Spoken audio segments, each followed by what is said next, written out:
Hello again, friends, and you are my friends, and welcome back to your halftime show with me, Martin, Neil, and Steve. I'll bring all the gang back in one go. We trail for the first time this season, currently losing 2-1 away at Doncaster. I've got some comments in the comment section before we jump to some analysis. Sorry, no disrespect to the two guys sat staring at me. Ryan Steve, don't pull that face. Ryan Cartwright, Hawkins and Lancaster for Sears and Judge. Doncaster on tour, let's go. This guy might be banned by the end of the night. I'm not going to stand for this in my establishment.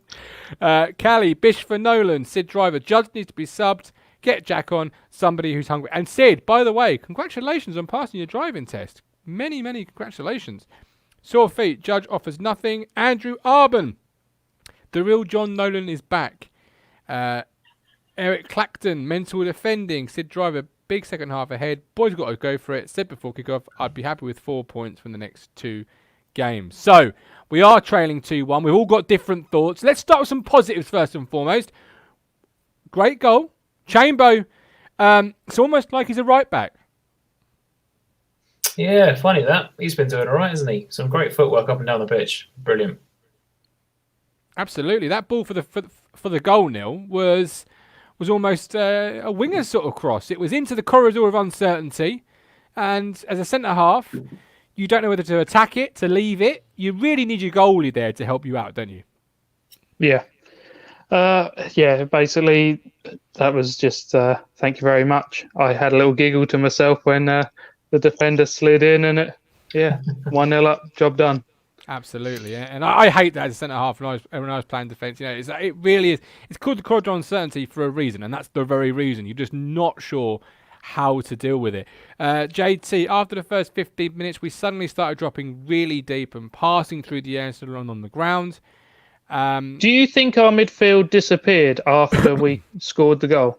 I think with the exception of Emir Hughes, I don't think the midfield's got off the bus. No, because from Kenlock doing the play in, because Nolan found himself out there a few times as well, and I kept thinking, play it inside to Dazelle or whoever was inside, and they kept going back down the line, and we just went really, really, what do you call it, passive. We never really tried to step it up again. No, and a number of times, Steve, you'll find with long balls or teams that play long balls, it's primarily because the midfield don't offer anything. As a centre half, and I'm sure Neil would say this, the best thing you can see as a centre half with the ball at your feet is a midfield player who is staring at you in space, saying, "Give me the ball, give me the ball." There's not been any accountability in that midfield three in the first half, has there? No one's been saying, "Look, give me the ball. I'm going to get things going." No, I mean, Tazel's had some pretty poor passes, quite unlike him. Giving away that throw-in our half. Oh, that was shocking. We were on the up there, and then sort of way back there. Nolan's offered nothing. Hughes has probably been the best out of the three because he's had a crack or two. Yes, he skied one of them, but he's actually works with the ball. I think the best thing that's come out of that half was Guion. His footwork was fantastic. But yes. We jinxed Kenlock. We jinxed Kenlock. Do you know what? I was sat there watching the football. It was about 12 or 13 minutes in, and I was just thinking, do you know what? We're really in fine form. Everyone's playing quite well.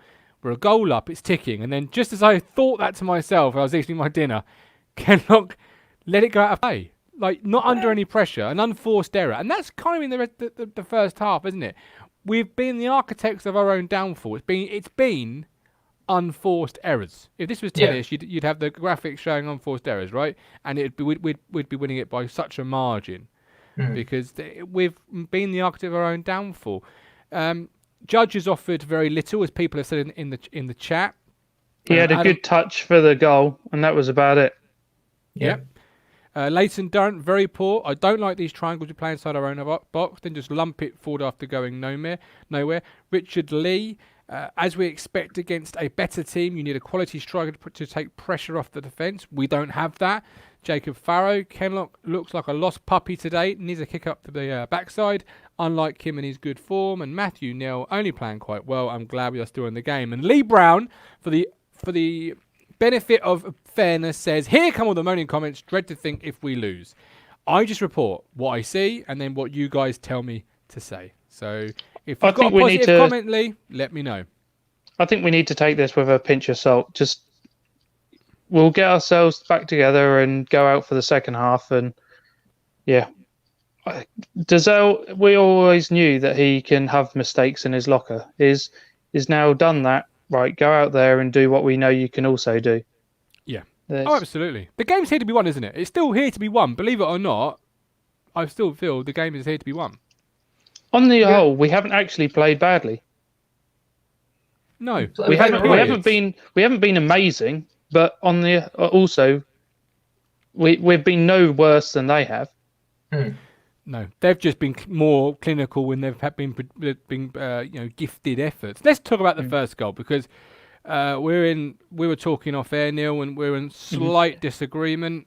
I've done a video for the benefit. Where was Chambers? Because Dazelle was at, say, the right back position.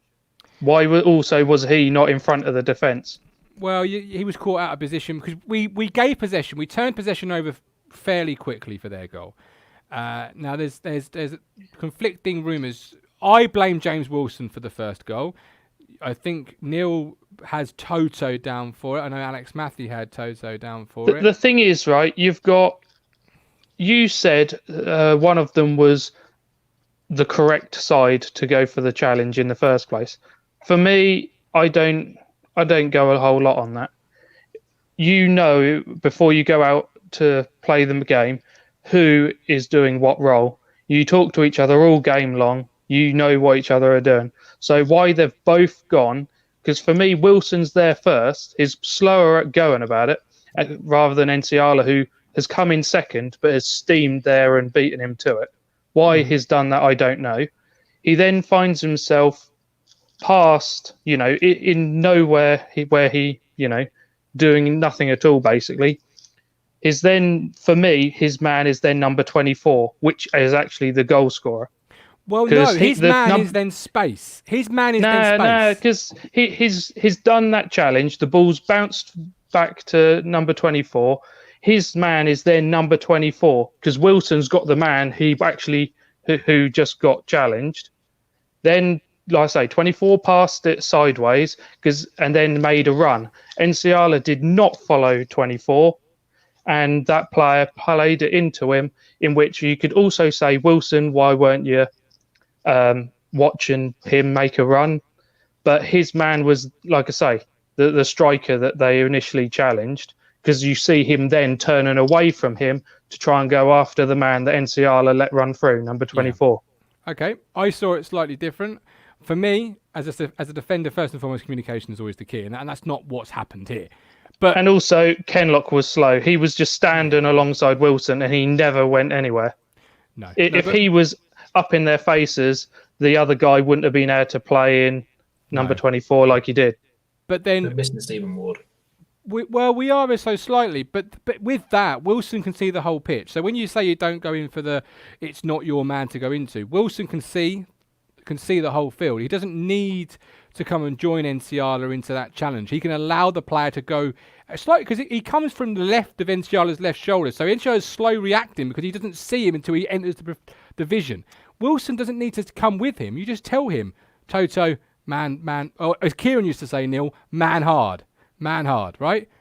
Then Wilson, again, is the man looking at the whole field. You're looking at your man to the right, but equally any runners into your space. The runner comes in and Wilson's slow.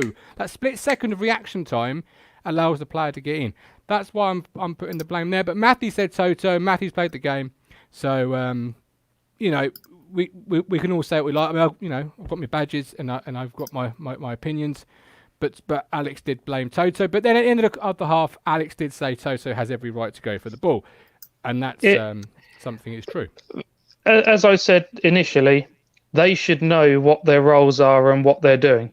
If one man's going and the other man's covering, even if it's usually should be Enciala that's the man closing down and Wilson is covering, for me, Wilson was further up before and Enciala sprinted in and sort of moved himself into a position he didn't need to be. Toto got caught, and that's not something that I will pretend is not the case. Toto obviously not after the initial challenge, then goes further into that space between the midfield and the back line and gets completely lost in it. Throwing some armbands, he's drowning. If Dazelle was more awake, as is the midfielder anyway, he should have been there, so NCR didn't have to. Yeah, and I think it comes back to what Adam Flatt has said here. Not here, sorry. Earlier on, he says we need a hard bastard. That's a hard bastard's area, isn't it, Steve? Don't say Cole Skuse, he's not a hard bastard, but that is a hard bastard's area. Someone who's going to go and crunch and hit and just be a plugger. Yeah, we need someone who's going to chuck themselves into things. They might get a knock or two, but we need someone just to really plug away. They're back out. We better run. We'll see you at full time.